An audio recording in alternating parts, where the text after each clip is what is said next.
बिस्मिल्लाहिर्रहमानिर्रहीम। अस्सलाम वालेकुम dear students and viewers, welcome to my YouTube channel Digi Learner Point. आज के इस इंटरेस्टिंग ट्यूटोरियल में हम क्रिएटिव राइटिंग की हैंड्स ऑन एक्सरसाइज नंबर 2 को टारगेट करेंगे, जो कि बैच 9 से बिलोंग करती है। इसके अलावा इस एक्सरसाइज के टोटल मार्क्स 10 है। उसकी जो ड्यू डेट यानी सबमिट करने की जो लास्ट डेट है वो 11 मार्च 2021 है। तो उसके अलावा मैं आप लोगों से गुजारिश करूँगा ये इंस्ट्रक्शंस आप खुद थोड़े रीड आउट कर लीजिएगा और उसको समझिएगा। बल्कि मैं तो ये कहूँगा कि तमाम इंस्ट्रक्शंस को थॉरली 2 और 3 टाइम्स रीड आउट करें, या उस वक्त तक रीड आउट करें जब तक आपको उसकी अच्छी तरह समझ में नहीं आ जाती। उसके बाद आपने उसको अटैम्प्ट करना है अपने एक्सरसाइज को। फिर लर्निंग आउटकम्स क्या हैं कि जब आप एक्सरसाइज को कंप्लीट कर लेंगे तो आप क्या कुछ सीखेंगे उसको वो हम डिस्कस करेंगे। समराइज अ पैराग्राफ, एक पैराग्राफ या पैसेज को आप कैसे समराइज करेंगे, उसकी समरी कैसे लिखेंगे। Identify the main idea of a passage, एक पैसेज का मेन आइडिया आइडेंटिफाई करना, मरकजी ख्याल जिसको हम कह रहे हैं।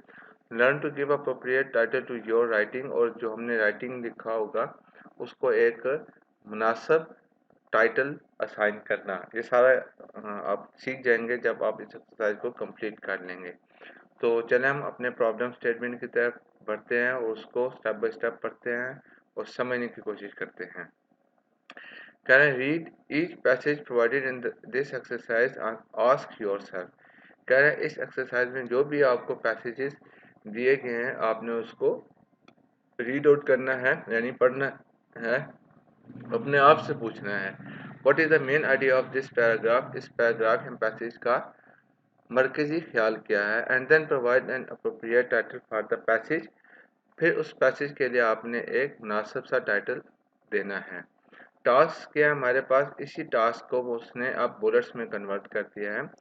Read the given passages carefully, बहुत एहतियात के साथ में जो आपको पैसेजेस दिए गए हैं उसको पढ़ना है। Comprehend the main idea of the each passage, her passage का आपने जो मरकजी ख्याल है उसको समझना है। Provide an appropriate title for each passage in the provided space, जो कि हर पैसेज को आपने एक मुनासिब सा टाइटल देना है जो कि आपको एक स्पेस दी गई है उसमें। गाइडलाइंस क्या हैं जी हमारे पास, which watch video lesson number 44 before attempting the exercise. आपको हिंट दे रहे हैं कि इस एक्सरसाइज को अटेम्प्ट करने से पहले आप जो वीडियो है कौन सी 44 नंबर की 44 उसको देख लें। The title should not be longer than a sentence, कह रहे हैं कि जो टाइटल होगा वो एक सेंटेंस से ज़्यादा बड़ा नहीं होना चाहिए। The given title should be appropriate according to the text provided, कह रहे हैं जो टेक्स्ट आपने टाइटल दिया है मुनासिब किस्म का वो जो टेक्स्ट दिया गया उसके मुताबिक रखना चाहिए। योर सबमिशन शुड हैव, कह रहे हैं जो हम सबमिट करेंगे उसके साथ होना चाहिए क्या ओरिजिनल कंटेंट।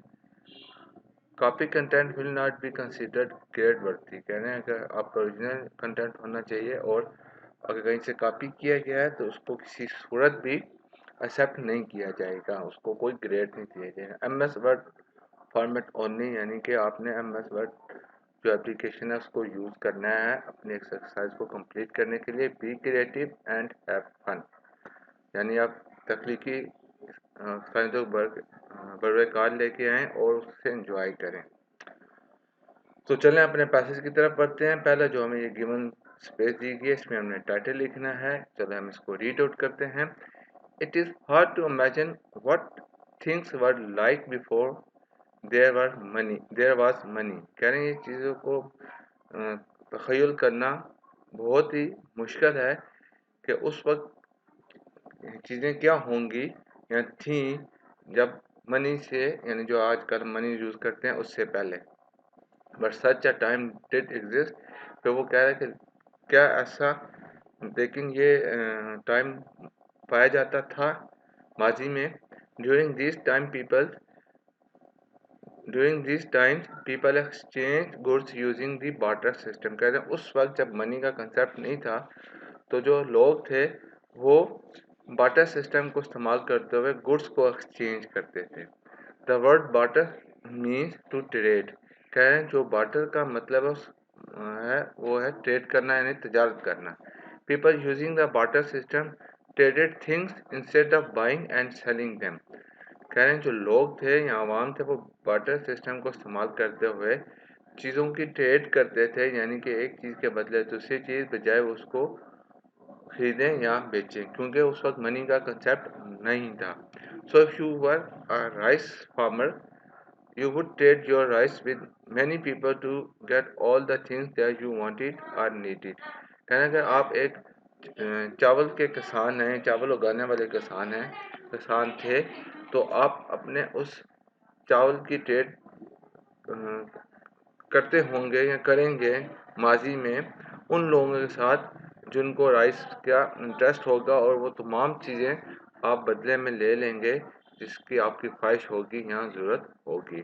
मिसाल के तौर पे आपके पास राइस है, दूसरा फार्मर वो वीट पे जा रहा है, एक और फार्मर में वो क्या कहते हैं दालें उगा रहा है, तो इसी तरह वो आपस में गुड्स को एक्सचेंज करते थे, गुड्स की ट्रेडिंग करते थे अपनी नीड्स अमाउंट को फुलफिल करने के लिए। Unfortunately the people from whom you needed things might not want your rice। बदकिस्मती से वो लोग जिन से आपकी ज़रूरत वाबस्ता हैं, वो उनका कोई इंटरेस्ट ना हो राइस लेने में, तो फिर प्रॉब्लम होता था। Isn't it nice to just go to the store and buy candy instead of having to trade rice for it? कह रहे हैं कि ये अच्छा नहीं है कि आप स्टोर में जाएं और क्या करें, कैंडी को खरीदें, बजाय इसके कि आप उसको राइस के बदले में एक्सचेंज करें। तो मेरे हिसाब से इसका जो टाइटल बनेगा, क्योंकि वो आपको वाटर सिस्टम एंड क्या कह सकते हैं, मैकेनिक्स ऑफ वाटर सिस्टम हम लिख सकते हैं, ठीक है। या जो मैंने लिखा है वो आपको मैं अभी बताता हूँ। जो मैंने लिखा था कि वाटर सिस्टम्स एक्सप्लेनेशन, मैंने ये लिखा था। आप इसको मॉडिफाई भी कर सकते हैं, या water system application, pros and cons of water system, ये ठीक है।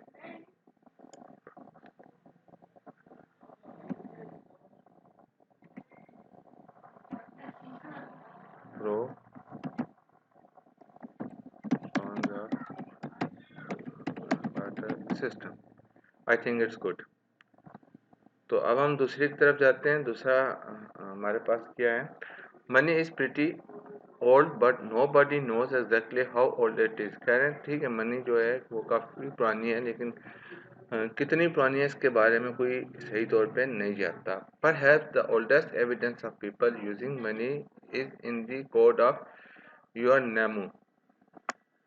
कह रहे शायद जो एक कदीम तरीन शहादत है कि लोग मनी को इस्तेमाल करते थे, वो यू योर नोमी कोड में किस में अवेलेबल हैं, दस्तियाब है। The code of your Nammu is the system of law written around 2050 BC।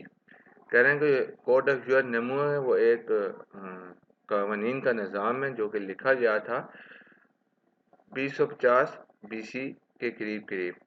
Dates like 4000 years को, यानी कि तकरीबन 4000 साल पहले। Many of Ur Nammu laws carry fines. कह रहे हैं कि जो यूरो नेमू लॉज का जो एक कानून है, निज़ाम है, वो कई किस्म के फाइन्स पर मुश्तमिल था, such as one stating that if a man is proven innocent of sorcery his accuser must pay 3 shekels। मिसाल तौर पर अगर एक शख्स उस पर कोई अगर इल्ज़ाम लगाया गया है और वो बेगुनाह साबित होता है, तो जिसने इल्ज़ाम लगाया होता था उसको 3 शेकल्स पे करना होते थे। This ancient document shows me two things. कह रहे हैं जो कदीम तरीन दस्तावेज है, इसने मुझे दो चीज़ें मुझ पर ज़ाहिर की। योर नॉमी didn't tolerate false witch hunts and money is very old.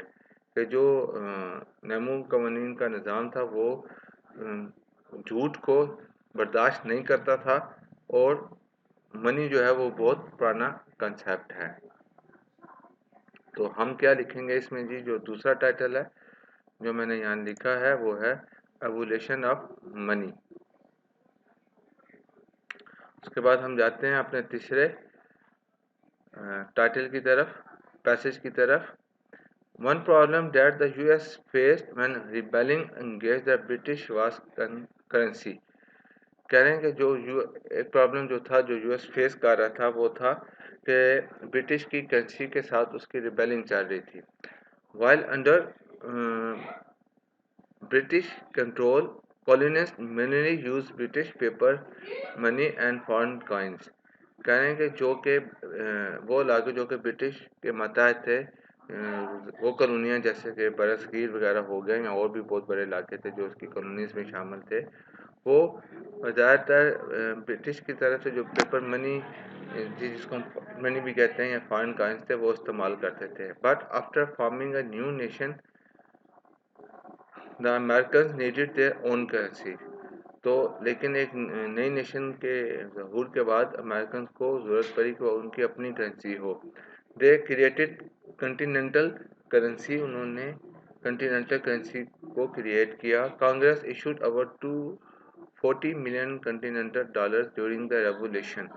Revolution यानी वो जो एक रेवोल्यूशन के दौरान जो कांग्रेस थे उसने 240 मिलियन कंटिनेंटल डॉलर्स को इशू किया. Unfortunately these dollars soon drop in value. कह रहे हैं बदकिस्मती से जल्द ही ये डॉलर अपनी वैल्यू के हिसाब से ड्रॉप करके, जैसे आजकल हम देखते हैं जिसको हम इन्फ्लेशन भी कहते हैं कि जी आपकी पैसे की कदर कम होगी, उसकी वैल्यू कम होगी.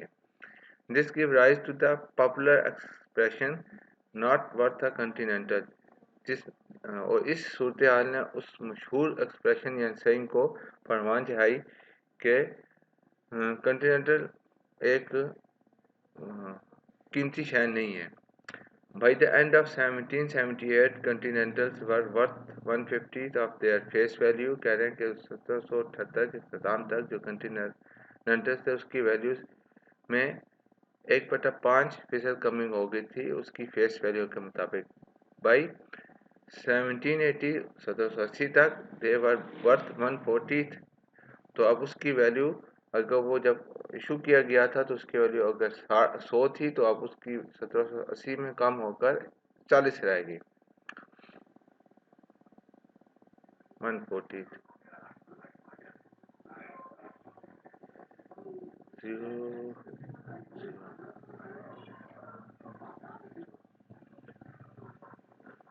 140 सॉरी 140 तो आप इससे मल्टीप्लाई कर लें तो फिर आप तकरीबन 2.5 बनती है. The US bought back continentals for 1% of their printed value. कह रहे हैं कि जो US गवर्नमेंट थी उसने तमाम कंटिनेंटल्स को दोबारा खरीद लिया. किस प्रिंटेड वैल्यू के साथ? 1% वैल्यू के साथ. One reason for this decline was economics warfare. इसके गिरावट की एक वजह माशी जंग थी. During the war the British hired artist to counterfeit continental dollars. कह रहे हैं कि इस जंग के दौरान जो बरतानिया थी उन्होंने आर्टिस्ट को हायर किया जो कि जाली या काउंटरफीट कंटिनेंटल डॉलर्स को बनाते थे. Then they funnel large amount of this counterfeit notes into the American economy. तब उन्होंने बहुत बड़ी तादाद में ये जो काउंटरफीट नोट्स हैं अमेरिकन इकानमी में इंजेक्ट कर दिए. The value of the continental dollars crash. जो कंटिनेंटल डॉलर्स की वैल्यू थी वो क्रैश हो गई यानी तबाह बर्बाद हो गई. When people complains about today's inflation rate. जब लोग आज के इन्फ्लेशन रेट या शरह ज़र के बारे में शिकायत करते हैं, I tell them about the continentals. तो मैं उन्हें कंटिनेंटल्स के बारे में बताता हूँ. तो हम यहाँ लिखते हैं जी.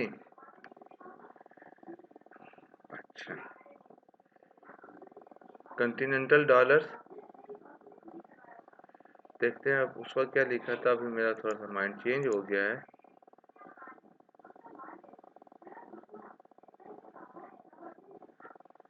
इसको ये भी लिख सकते हैं पेपर करेंसी या Continental dollars.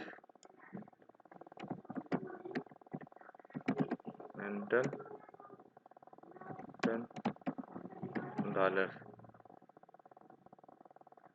Cause of conflict between America and British. ठीक है.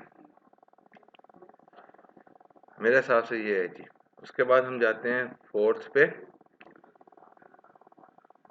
Hyper inflation refer to when the value of money drops rapidly. कहते हैं एक इन्फ्लेशन है, एक हाइपर इन्फ्लेशन है। हाइपर इन्फ्लेशन उस सिचुएशन को रेफर करती है कि जब आपकी मनी में बहुत तेज़ी से गिरावट आती है। During world war one Germany paid for the war by boring. कह रहे हैं पहले जंग अजीम के दरमियान जो जर्मनी था उसने उधार लेकर जंग के अखराजात उठाए। The German marks steadily lost values as the war went on। कह रहे हैं जो जर्मन की करेंसी जिसको हम जर्मन मार्क कहते हैं बहुत तेज़ी के साथ उसने अपनी कीमत को खोया जैसे जंग बढ़ी। And German people could bye less and less. और जो जर्मन अवाम थी वो अपनी करेंसी से कम से कम खरीद सकते थे। After losing the war Germany was required to make large payment to the allies. खैर जब जंग हारने के बाद तो जर्मनी ने जिनसे उधार लिया हुआ था अपने दोस्तों से या अपने साथियों से उनको वापस अदायगी की। They paid all the debts that they could by printing more money. उन्होंने तमाम जो डेट्स जो उधार था उसको वापस किया किस ज़रिए से मनी को प्रिंट कर करके, यानी नोट्स को प्रिंट कर करके। Soon the German marks was worthless. कि जल्द ही जो जर्मन मार्क्स था बेवकूफ़ हो गया, उसको कोई वैल्यू नहीं रही। When the war had started जब जंग शुरू हुई थी the US dollar was worth around 4 German marks. तो उस वक्त $1 4 जर्मन मार्क्स के बराबर था। बाई द नवंबर ऑफ 1923 1923 के नवंबर तक $1 वाज वर्थ, इतनी लंबी फिगर आप देख लें, जर्मन मार्क्स। तो एक जो डॉलर था वो इतने ज़्यादा जर्मन मार्क्स के बराबर था, यानी ट्रिलियन में चला गया, 4 ट्रिलियन या इससे भी ज़्यादा, 42 ट्रिलियन। इसको देख लीजिएगा। At this point the money had more value as a fuel than a currency. तो कह रहे हैं उस वक्त जो मनी थी उसकी ज़्यादा पावर थी बनिस्बत करेंसी के। And people burn it to stay warm. और लोगों ने उसको जला दिया ताकि वो अपने आप को बरकरार रख सकें। तो इन्फ्लेशन की वैल्यूएशन ऑफ मनी कह रहे हैं, डिवैल्यूएशन ऑफ मनी ये भी आ सकता है। जाके देखते हैं क्या लिखा है।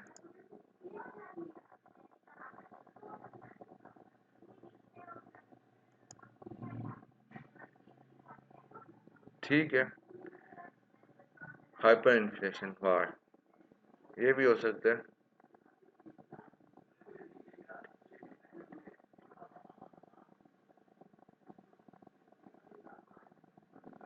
हाँ,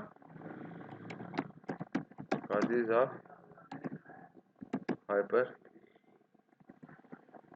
devaluation of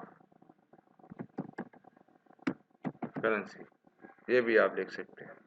इसके बाद हमारे पास जो आखिरी पैसेज है अब हम उसको देखते हैं। Counterfeiting is the act of making phony money that looks official. कहते हैं जो काउंटरफीटिंग है वो एक अमल है जिसके ज़रिए आप जो 2 नंबर या जाली करेंसी बनाते हैं वो जो ओरिजिनल होती है जैसी दिखाई देती है। It is a very old crime, ये बहुत कदीम जुर्म है। But recent advances in printing have made it possible for even amateurs to produce decent counterfeits. कह रहे हैं कि लेकिन जो हालिया तरक्की हुई है प्रिंटिंग में उसने इसको मुमकिन बना दिया है कि वो इसको मज़ीद उम्दा तरीके से काउंटरफीट्स को यानी जो जाली करेंसी है उसको प्रोड्यूस कर सके। Fortunately there are some ways that you can detect counterfeits. कहते हैं खुश किस्मती से कुछ क्या कहते हैं रास्ते या कुछ तरीक़ाकार दस्तयाब हैं जिससे आप काउंटरफीट्स को डिटेक्ट कर सकते हैं। The first and the most telling information is to pay attention to how the money feels. कह रहे हैं पहली और जो ज़्यादातर बताई जाती है वो इंस्पेक्शन है, तजिया करना है कि उस कि वो मनी आपको कैसे महसूस होती है, दिखाई देती है। It is difficult to reproduce the textures of real money. कह रहे हैं कि रियल मनी का जो टेक्सचर है उसको प्रोड्यूस करना काफ़ी मुश्किल होता है। If the money feels suspect look carefully at the micro printing on the bill. कह रहे हैं आपको शुबा होता है कि मनी जो है वो असली नहीं है करेंसी नोट, तो आपने बहुत एहतियात के साथ उसके जो बिल है उसकी माइक्रो प्रिंटिंग को देखना है। Many features along the portrait and border of a general bill contains writing that is too small to reproduce in most printers। कहते हैं अक्सर जो उसकी खूबियाँ हैं वो पोर्ट्रेट की सूरत में जो उसके बॉर्डर के इर्द गिर्द होती हैं, जनरल जो एक नोट होता है उस पोर्ट्रेट में बहुत छोटा छोटा उन्होंने लिखा होता है, जो कि नॉर्मल प्रिंटर के ज़रिए रिप्रोड्यूस करना काफ़ी मुश्किल होता है। If you are still suspicious, hold the bill up to the light and look for the strip that says the value of the bill। कह रहे हैं कि आप फिर भी आपका शक दूर नहीं होता तो आप उस बिल को कान लेके जाएं, बल्ब की रोशनी में जाएं और उस स्ट्रिप को देखें जहां उसकी वैल्यू लिखी होती है। With a little diligence you can keep yourself from becoming a victim of this rising trend। कह रहे हैं छोटी सी एहतियात के साथ आप अपने आप को उस चीज़ से बचा सकते हैं जो कि आजकल बढ़ती जा रही है, यानी जाली नोटों की जो कहानी है। तो उसका मैंने पहले क्या लिखा था title, counterfeit and it's methods of detection.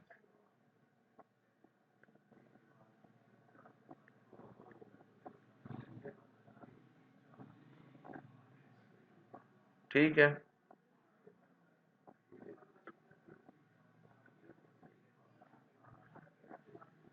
तो मेरे हिसाब से ये टाइटल है। अगर किसी को कोई अच्छा टाइटल बनता हो तो काइंडली कमेंट सेक्शन में शेयर करें। अगर आपको वीडियो अच्छी लगी तो लाइक करें, शेयर करें। Thanks for watching. अस्सलाम वालेकुम।